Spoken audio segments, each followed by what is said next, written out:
আসসালামু আলাইকুম ভিউয়ার্স, আশা করছি সবাই অনেক ভালো আছেন।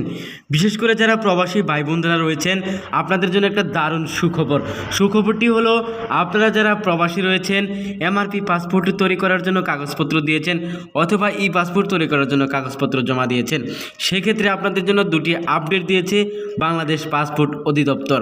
তারা দুটি আপডেটটি কী দিয়েছে সেই বিষয়ে আজকের ভিডিওতে আপনাদেরকে বিস্তারিত জানাবো, তাই সম্পূর্ণ ভিডিও কন্টিনিউ দেখুন, আশা করি আপনাদের কাজে লাগবে।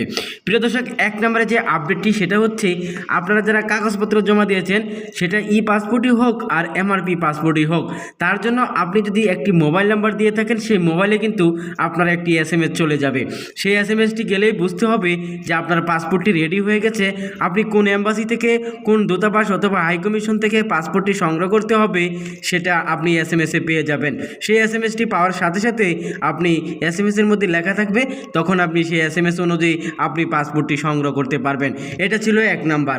প্রিয় দর্শক, দুই নম্বরে যে বিষয়টা সেটা হচ্ছে আপনারা যারা এমআরপি পাসপোর্টের জন্য কাগজপত্র জমা দিয়ে গেছিলেন, আপনার অনেক দিন হয়ে গেছে, 6 মাস, 5 মাস, 3 মাস অথবা অনেকেরই 7 মাসও হয়ে গেছে, এখন পর্যন্ত আপনার এমআরপি পাসপোর্ট আপনার হাতে পাচ্ছেন না, অনেকে আমাকে ভিডিওতে কমেন্টস করে জানিয়েছেন। সেই বিষয়ে বাংলাদেশ পাসপোর্ট অধিদপ্তর থেকে বলা হয়েছে গতকাল, এখন থেকে বাংলাদেশি নাগরিকদের ই পাসপোর্ট তৈরি হওয়ার পর একটি এসএমএস দেওয়া হয়। এটি এতদিন যাবৎ কেবল দেশের মধ্যে চালু ছিল, তবে আগামীকাল থেকে প্রবাসীদের ক্ষেত্রেও এই সুবিধা চালু হবে। পাসপোর্ট প্রস্তুত হলে আবেদনকারীর নম্বরে এসএমএস চলে যাবে, যা প্রবাসীদের হয়রানি কমাবে বলে আমরা আশাবাদী।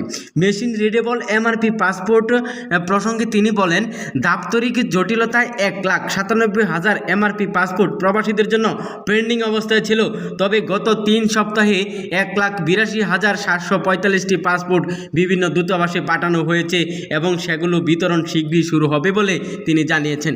প্রিয় প্রবাসী ভাই বোনরা, তাহলে আপনারা বুঝতেই পেরেছেন, এখানে দেখতে পাচ্ছেন 1,97,000 এমআরপি পাসপোর্ট আবেদন পেন্ডিং ছিল, সেইগুলো তারা কি করেছে, আপনার 1,82,745টি পাসপোর্ট প্রিন্ট করে বিভিন্ন দূতাবাসে পাঠিয়ে দেওয়া হয়েছে। সেগুলো আবার শীঘ্রই আপনার বিতরণ করবে বলে তিনি জানিয়েছেন।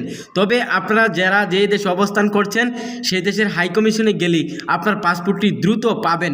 আপনার এই পাসপোর্টগুলো আপনার বিতরণ করা হবে বলে দ্রুতই জানিয়েছেন এবং সেগুলো সেই দেশের দূতাবাসে এবং হাইকমিশনে প্রেরণ করা হয়েছে।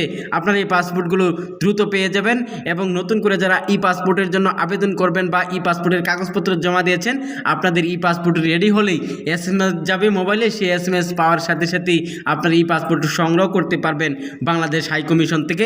আপনারা বাংলাদেশে যারা রয়েছেন তারাও এবং বিদেশে যারা রয়েছেন তাদেরকেও মোবাইলে একটি এসএমএস প্রেরণ করবে বলে এই উদ্যোগটি নিয়েছে বাংলাদেশ পাসপোর্ট অধিদপ্তর ইমিগ্রেশন। প্রিয় দর্শক, আশা করি আপনারা বুঝতে পেরে গেছেন। আপনারা যারা নতুন পাসপোর্ট করবেন, পাসপোর্টও রেডি হলেই আপনার মোবাইলে একটি এসএমএস চলে যাবে। আপনি যদি দেশে থাকেন, দেশে থাকলেও চলে যাবে এবং বিদেশে গেলেও আপনার মোবাইলে একটি এসএমএস যাবে আপনার পাসপোর্টটি রেডি হয়ে থাকলে। আশা করি আপনারা বুঝতে পেরে গেছেন। আরেকটা বিষয় হলো, আপনারা যারা এমআরপি পাসপোর্টের জন্য কাগজপত্র জমা দিয়েছেন, 1,97,000 পাসপোর্ট আপনার পেন্ডিংয়ে ছিল, সেগুলো প্রিন্ট করে প্রত্যেকটা দেশের দূতাবাসে আপনারা প্রেরণ করা হয়েছে। তবে আপনারা যারা পাসপোর্টের জন্য কাগজপত্র জমা দিয়েছেন, সে দেশের আপনার দূতাবাস বা হাইকমিশনে গেলেই পাসপোর্ট নিতে পারবেন। প্রিয় দর্শক, আশা করি আপনারা বুঝতে পেরে গেছেন। আজকে এখানে শেষ করছি। সবাইকে ধন্যবাদ জানিয়ে ভিডিওটা যদি ভালো লাগে বন্ধুদের মাঝে শেয়ার করে দিবেন এবং ভিডিওতে একটা লাইক দিবেন এবং চ্যানেলটি সাবস্ক্রাইব করে সঙ্গেই থাকবেন এরকম নিত্য নতুন আপডেট পাওয়ার জন্য। আজকে এখানে শেষ করছি। আসসালামু আলাইকুম।